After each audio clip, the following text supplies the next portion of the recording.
Assalamualaikum warahmatullahi wabarakatuh. Alhamdulillahirabbil alamin wa bihi nasta'inu ala umuri dunya waddin wa ala alihi wa sahbihi ajmain. Allahumma shalli ala sayyidina Muhammad wa ala ali sayyidina Muhammad. Rabbi shrah li sadri wa yassir li amri wahlul 'uqdatam min lisani yafqahu qawli.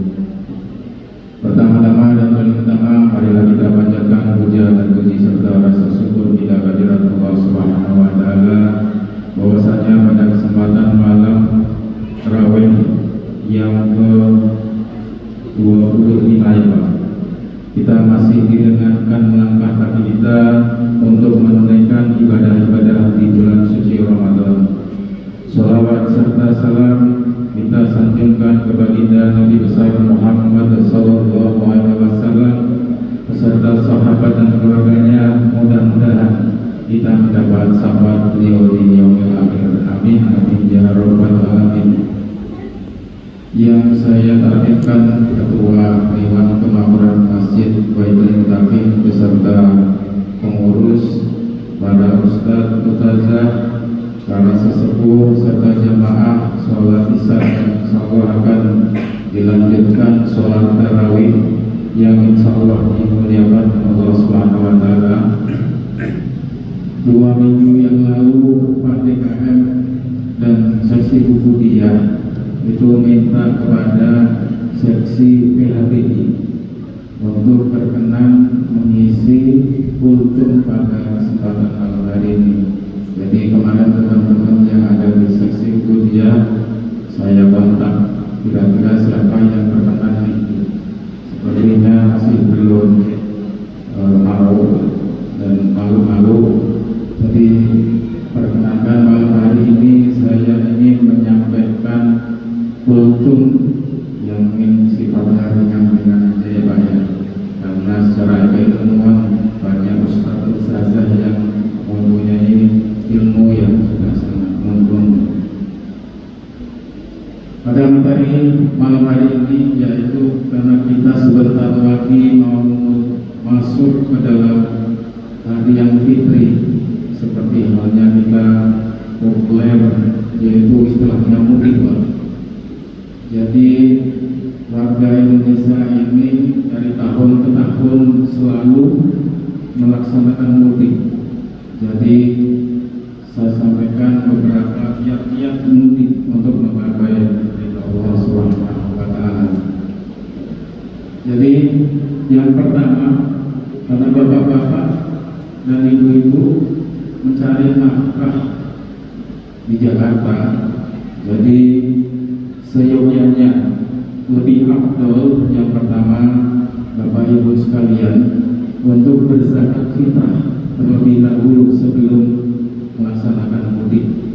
Jadi bapak-bapak sudah pada zakat belum Pak? Sudah ya, alhamdulillah.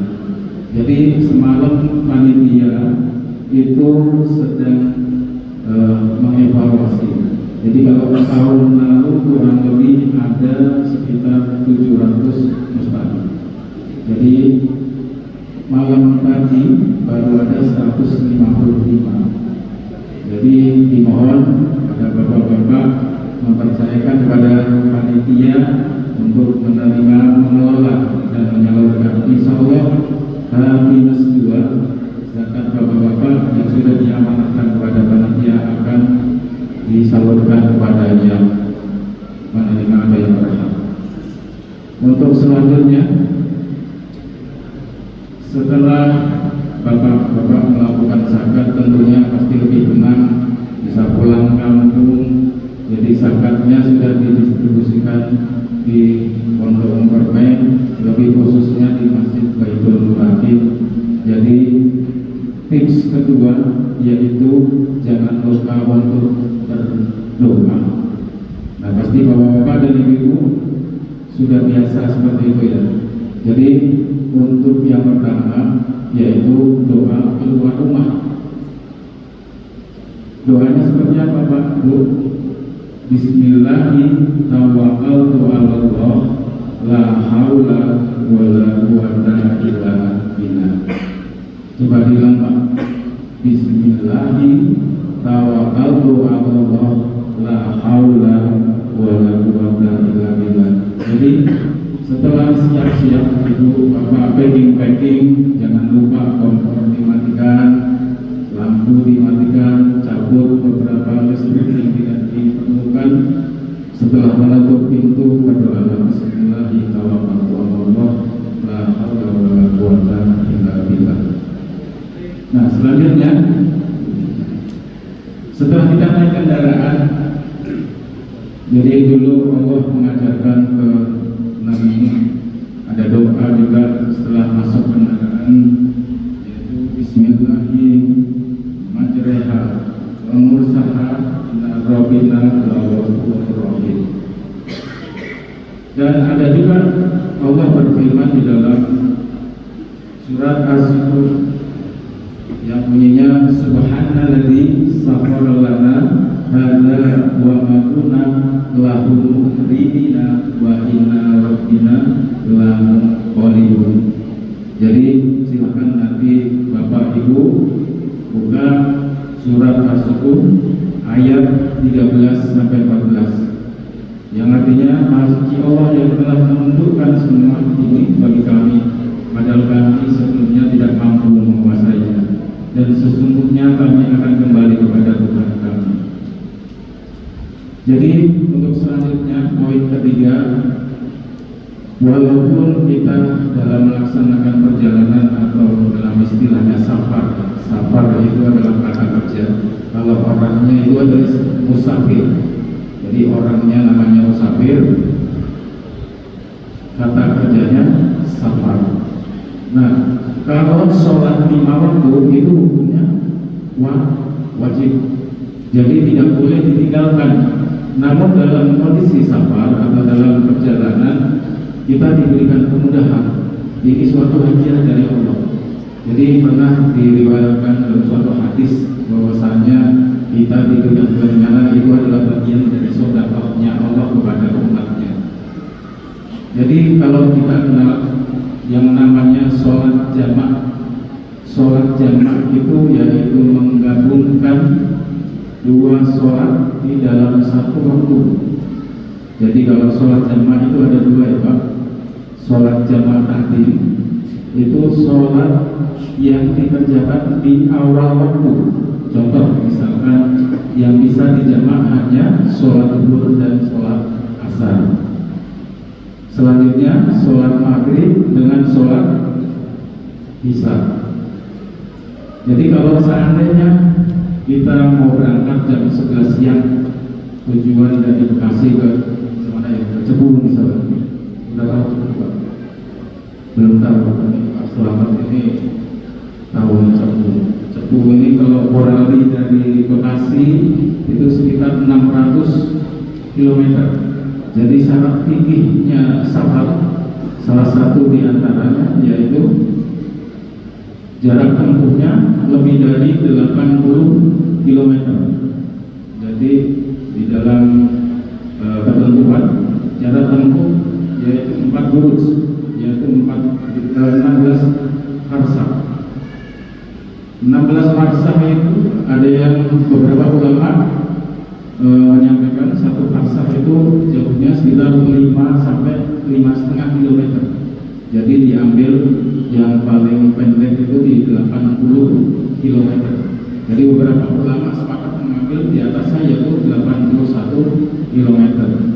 Jadi kalau sudah lebih dari 80 km, jadi kita sudah diberikan keringanan bisa melakukan sholat jamaah. Jadi yang tadi disampaikan yaitu sholat jamaah. Jamaah itu ada 2, jamaah takdim dan jamaah takhir. Jamaah takdim itu dilaksanakan di awal waktu. Contoh tadi misalkan sholat zuhur dan sholat asar. Jadi sholat asar bisa ditarik dikerjakan di waktu sholat zuhur. atau di saat kita ketemu sholat maghrib dengan sholat isya. Sholat isya bisa dikerjakan di waktu sholat maghrib, itu namanya jamak takdim. Dan sebaliknya ada istilahnya jamak takhir, yaitu sholat yang dikerjakan di akhir waktu. Jadi kalau seandainya kita dalam perjalanan jam 11 siang, kita ketemu macet, belum ketemu rest area misalkan, jadi kita bisa niatkan dalam hati di saat kita mendengar kumandang azan zuhur. Jadi kita niatkan, nanti kita akan melaksanakan sholat zuhur di saat sholat asar. Dan sebaliknya, untuk sholat maghrib bisa dikerjakan di sholat isya. Nah, itu ketentuan untuk sholat jamak. Nah, ada keringanan lagi, yaitu sholat qashar. Sholat qashar artinya memangkas. Jadi sholat apa saja yang bisa diqashar? Yaitu yang pertama sholat zuhur. Jadi ketentuannya adalah sholat yang jumlah rakaatnya adalah 4.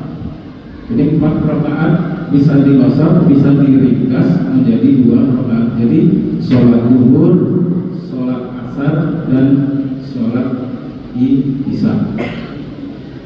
Dan kita dikasihkan hadiah lagi, boleh dikerjakan jamak sekaligus qashar. Jadi namanya jamak qashar. Jadi jangan terbalik ya. Jadi kadang-kadang kalau di perjalanan ada orang yang bilang, Pak, yuk kita berjamaah qashar, padahal mengerjakan secara jamak. Jadi ketentuannya seperti itu. Kita harus tahu dan harus paham antara jamak dan qashar. Dan jamak dan qashar bisa dilaksanakan secara bersamaan. Jadi kalau seandainya kita mau mengerjakan sholat jamak qashar di waktu awal, misalkan jamak takdim qashar, jadi kita melaksanakan 2 rakaat zuhur dan 2 rakaat asar. Sebaliknya di saat sholat jamak akhir dikerjakan di saat sholat asar, berarti kita kerjakan sholat zuhurnya 2 rakaat dan sholat asarnya 2 rakaat. Nah, sedangkan gimana kalau untuk sholat maghrib? Sholat maghrib tidak bisa diqashar karena jumlah rakaatnya adalah 3. Nggak mungkin kalau diqashar hanya 1,5 rakaat. Nah gitu. Jadi tetap 3 rakaat maghrib digabung dengan isya hanya 2 rakaat. Kemudahan itu marilah kita bisa manfaatkan, karena Allah memang mempermudah agar kita dalam perjalanan kita lebih tenang, sehingga untuk di sholat wajib tetap kita laksanakan, karena sholat wajib itu pahalanya besar, dan otomatis kalau kita tinggalkan dosanya juga akan lebih besar. Untuk selanjutnya poin keempat. Nah, poin keempat ini ada beberapa ulama, dan di dalam surat Al-Baqarah disebutkan, "Faman kana minkum maridan aw ala safarin fa'idatun min ayatin ukhra," yang artinya barang siapa sakit atau dalam perjalanan tidak berpuasa, maka wajib menggantinya sebanyak hari yang ditinggalkan pada hari-hari yang lain. Jadi syarat dan ketentuan berlaku ya Pak ya. Jadi kalau dalam perjalanan ya kita niatkan dulu di pagi hari, kita sahur, kita berniat puasa, tapi dalam tengah hari kita dirasa badan sekiranya cukup lemas gitu, ya silakan Allah malah masuk gitu aja. Nah, jadi jangan diniatkan di awal besok mau pergi jadi besok nggak puasa, jangan Pak, karena nanti akan gugur di saat kita ingin mengambil fasilitas atau hadiah berupa jamak dan qasharnya gitu kurang lebih. Jadi untuk menggantinya di luar 3 waktu yang telah ditentukan.